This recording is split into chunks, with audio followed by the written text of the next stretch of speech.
Welcome back to the St. John's Speed Shop, fellow modelers. Made some good progress on the Moebius 65 Comet Cyclone.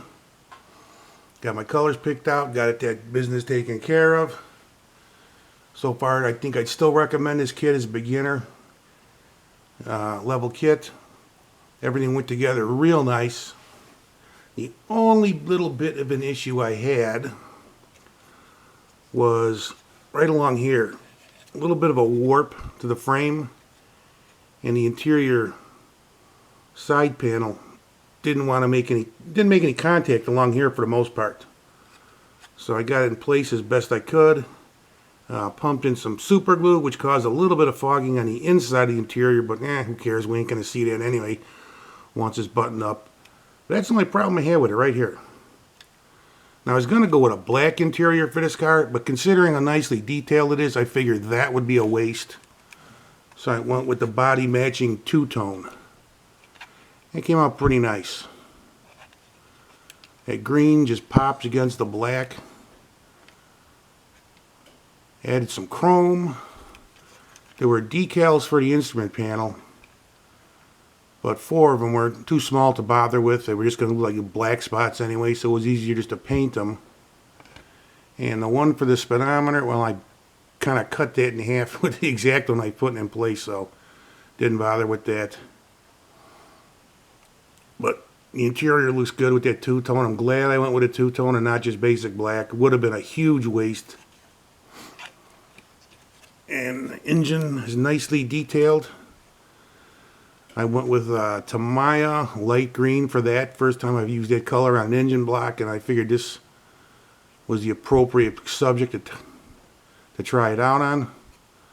Stayed with the same color combo for the engine compartment, black and green. It's looking pretty cool, if a bit different. This kit so far, yeah, I think I'd still put this in the beginner's list. I haven't had any problems with it that a beginner couldn't overcome. Now the wheels are kind of goofy. They're positionable, but there's no tie rod connecting them, so they're, that kind of, I don't know why they do that. What's the point? But bottom of the car, real simplistic, nothing fancy there. But so far so good, man. Fantastic kit. I'd recommend it. Having fun with it. With the front wheels, you had to drill them out a little bit to get them to fit. The back wheels were a perfect fit. These need a little bit of extra attention, no big deal. But so far, so good. Got the body painted up, and I used that, what was that color again? I don't remember it. Tamiya Candy Lime Green.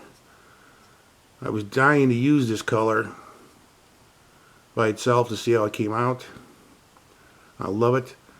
There were decals for these lettering the trunk, but I know I had my doubts about them. Although I had no problems with decals with this kit, I decided just to hand paint these and just shade them. I think they came out nice. They pop with the shading. This is a sharp color. Can't wait to see it with a clear coat. I painted the bottom here flat black to kind of, cheat the look into making look like the body was a little bit more slimline than it is. Hopefully the little warp of the body be taken care of when we slap it together. I mean, that's sharp looking without a clear coat, man. Can't wait to see this one done. Chrome in this car was pretty much mostly straight lines. A few curves around the windshield, and that's it. Other than that, it was pretty easy to tape up. There were decals for this chrome trim here, but again, I painted it and shaded it instead of using the decals. I figured that would look better. But it is a cool kit. Typical Moebius quality. It's a little bit older. It's not as detailed, but it's still awesome. And all these parts over here, they're all painted, clear coated, and ready to be installed. I like to clear coat my chrome pieces before putting them on the car, with the exception of door handles and small stuff like that, because just in case you're going to need to use super glue won't fog the floor polish clear coat. So I try to clear coat the body and the bumpers and grills separately in case I get a super glue 'em. There's no fogging. And I haven't had a problem with that so far. And that's about it for this part of the review. Everything's going together cool. I got no problems with this kit. I'm happy with it. Can't wait to see it done. Next video, that'll be the case. So without further ado, I'm gonna finish this vid, clear coat this car, and when that's dry, put it together. Next video, finished product. You guys have a good one, and I am out of here.